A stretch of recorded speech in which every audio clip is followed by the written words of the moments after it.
क्या आपने कभी सोचा है कि कोई इंसान मरने के बाद जिंदा हो सकता है? और इससे जुड़े तमाम सवाल आपके मन में हमेशा ठिठोले मारते होंगे। और इन्हीं सवालों का जवाब देने के लिए आज हम आपके सामने केस स्टडी रखने वाले हैं। ये जो मामला है वो यूपी के झांसी जिले का है।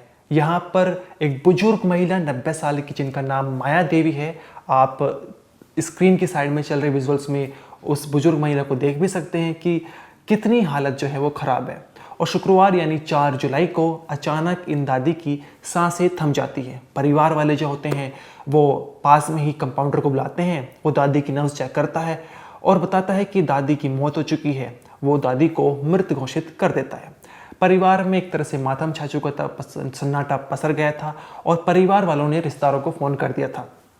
अंतिम संस्कार की पूरी तैयारी हो चुकी थी, लेकिन तभी जो है अचानक यानी मृदा घोषित से लगभग 2.5 घंटे बाद यानी दोपहर के करीब 12:30 बजे दादी जो है वो अचानक जिंदा हो जाती है और उठकर कहती है कि मैं तो जिंदा हूँ, तुम सब क्या कर रहे हो? अब सवाल उठता है कि दादी जिंदा कैसे हो गई है। इसके पीछे की जो कहानी है बहुत ही चौंकाने वाली है और जब आप जानेंगे तो आप भी हैरान रह जाएंगे। साथ ही उन 2.5 घंटों के अंतराल में दादी को क्या कुछ महसूस हुआ है वो दादी ने बताया है और उसके बारे में भी हम आपको बताएंगे। और तीसरा सवाल इसमें यह है कि क्या कोई इंसान सच में मरने के बाद जिंदा हो सकता है? इसके पीछे की कहानी भी आज आपको जानने को मिलेगी। हमने एक डॉक्टर से बातचीत की है, उन्होंने इसका रीज़न बताया कि आखिर होता क्या है कि जब सांसें थम जाती है लेकिन आदमी जो है वो मुर्दा नहीं होता है। तो नमस्कार, मेरा नाम अनिरुद्ध पवार, आप देख रहे हैं क्राइम तक। विजुअल्स में जो आप बुजुर्ग महिला देख रहे हैं ये माया देवी है, जिनकी उम्र 90 साल है। और विजुअल्स में आप साफ तौर पर देख सकते हैं कि कितनी हालत इनकी बिगड़ी हुई है। अब जो इनके 3 बेटे हैं, बड़े बेटे का नाम ब्रजकिशोर है जो ग्रासलैंड से रिटायर्ड है, मंझले बेटे का नाम रामगोपाल और छोटे बेटे का नाम रामकिशन है जो मजदूरी करते हैं। अब माया देवी के जो परिवार है, जो उनका खानदान है, उसमें 150 लोग मौजूद हैं। और इतना ही नहीं, इनका जो परिवार है वो झलकारी बाई का वंशज है और जो झलकारी बाई है वो झांसी की रानी लक्ष्मीबाई के साथ जो प्रथम स्वतंत्रता युद्ध हुआ था अंग्रेजों के खिलाफ, उसमें रानी लक्ष्मीबाई का साथ दिया था झलकारी बाई ने। और झलकारी बाई का ही ये वंशज है जिसमें माया देवी और उनके बच्चे हैं। अब होता क्या है कि 4 जुलाई शुक्रवार को सुबह 10 बजे जो है वो अचानक दादी की सांसें थम जाती हैं। परिवार वाले को थोड़ा सा सदमा लगता है और इसके बाद जो है वे एक पास की कंपाउंडर को बुलाते हैं। वो नर्व चेक करता है और बताता है कि दादी की सांसें वो थम चुकी हैं और इनकी मौत हो चुकी है। इसके बाद क्या है, परिवार में एक तरफ से मातम छा चुका था, सन्नाटा पसर गया था।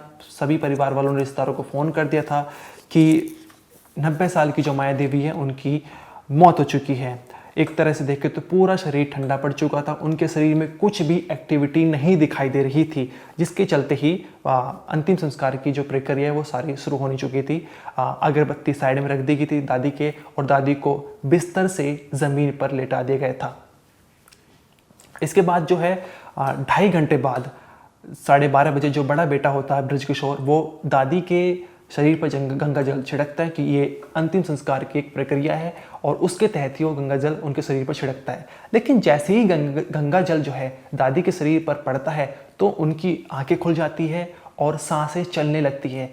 अब ये सब चीज़ देखकर जो है परिवार वाले जितने भी लोग वहाँ पर मौजूद होते हैं वो सन्न रह जाते हैं, एक तरह से आश्चर्यचकित हो जाते हैं। उन्हें समझ में नहीं आता आखिर ये हुआ क्या है। लेकिन कुछ ही सेकंड बाद जो है वो दादी जो है मुंह खोलकर सांसें लेने लगती है। तब जो है लोगों को अपनी आंखों में विश्वास होता है और उन्हें लगता है कि दादी अभी मरी नहीं है, अभी जिंदा है। वे सब भगवान का शुक्रगुजार करते हैं और सभी लोग जो है एक दूसरे को बधाई देने लगते हैं। और जो अभी तक घर में मातम पसरा हुआ था वो एक तरह से खुशियों की लहर में बदल जाता है। अब इसके बाद क्या है, सवाल ये उठता है कि आखिर दादी जिंदा कैसे हो गई है? कोई सच में मरा हुआ इंसान जो है वो जिंदा हो सकता है? इसकी आगे कहानी हम आपको आगे बताएंगे, डॉक्टर की जुबानी सुनाएंगे। लेकिन उससे पहले जो है दादी के जो भतीजे संतोष, उन्होंने ये पूरी कहानी बताई है, आप एक बार वो सुनिए। शुक्रवार को सुबह मॉर्निंग में 10 बजे करीब उनकी मृत्यु हो गई और उनके हमारा जो भतीजा है वो कंपाउंडर है, उसने चेक किया तो मतलब सांसें नहीं चल रही थी तो उनको उठा करके नीचे लेटा दिया। फिर उसके बाद में बिल्कुल खत्म हो गई थी। फिर उसके बाद में मान लो मेरे पास फोन पहुंचा कि मेरे बेटे का वो पापा दादी खत्म हुई हैं। तो मैंने ठीक है मैं ड्यूटी से आता हूँ।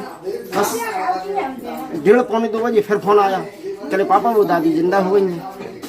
कैसे जिंदा हो गई? अपने आप वो गंगा जल छिड़का उन पे और बस गंगा जल जैसे मुंह में डाला बड़े भाई साहब ने हमारे, और बस जीवित हो गई। फिर क्या किया आप लोगों ने? आप लोगों ने फिर क्या, फिर उठा करके यहाँ लिटाया, फिर उसे दादी को नीचे रो लगाना चालू हो गई। पूरे परिवार आ गया इकट्ठा हुए, सब लोग काम पे थे, सब लोग आ गए, रो लगाना चालू हो गया हम लोगों का। सबका रिश्तेदारों को बुला लिया गया। अब सवाल उठता है कि 2.5 घंटे के अंतराल में दादी को क्या कुछ महसूस हुआ, क्या कुछ उन्हें अलग महसूस हुआ जब वे बेहोश थी।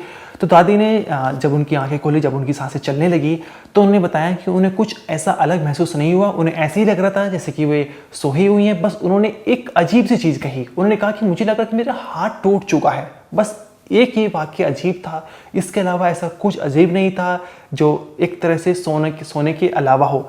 अब सवाल उठता है कि क्या कोई इंसान मरने के बाद सच में ज़िंदा हो सकता है?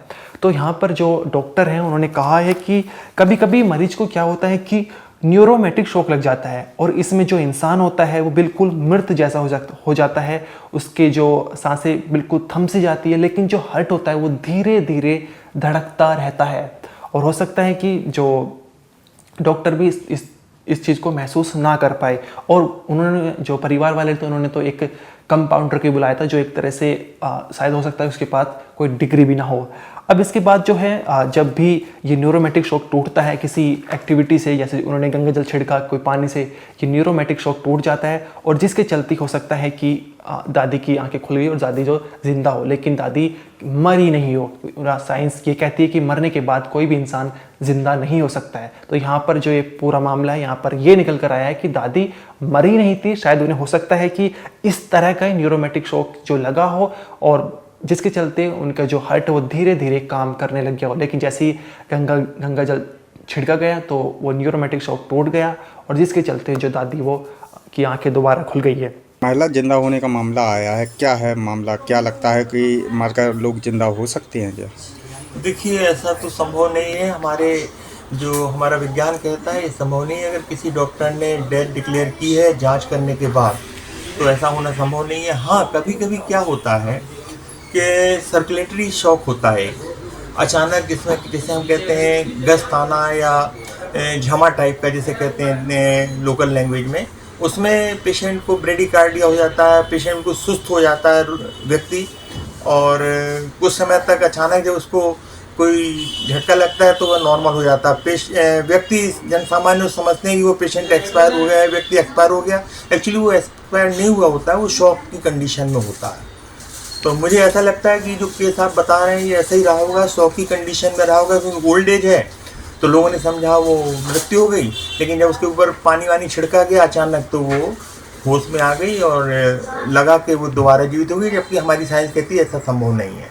आज के समय में कई ऐसी आधुनिक तकनीक आ चुकी है जिसके चलते ये पता लगाया जा सकता है कि आदमी अभी ज़िंदा है या मरा नहीं है, और डॉक्टर भी वहाँ पर इस तरह की मशीनों का उपयोग करते हैं ये पता लगाने के लिए कि आदमी मरा है, ज़िंदा नहीं है। लेकिन पहले के समय में बहुत सारे ऐसे देशों में होता था कि जब भी कोई बेहोश हो जाता था या उसकी सांसें थम जाती थी, तो लोग बाग क्या होते थे, जब उनके कफन, जो भी लाश है उसका कफन सिल रहे होते थे, तो कफन का आखिरी टाँका लगाते हुए जो है सुई को लाश के जो डेड बॉडी है उसकी नाक में पिरोया जाता था, ताकि अगर इंसान अगर वो जिंदा हो तो नाक में सुई जाने की वजह से कुछ प्रतिक्रिया दे, और जिसके चलते ये पता लग जाए कि ये वो जिंदा है या फिर नहीं है। तो इस पूरे मामले को लेकर इतना ही। आपका जो भी कहना है कमेंट सेक्शन में जरूर बताइए। इस वीडियो में इतना ही। आप देखते रहिए क्राइम तक।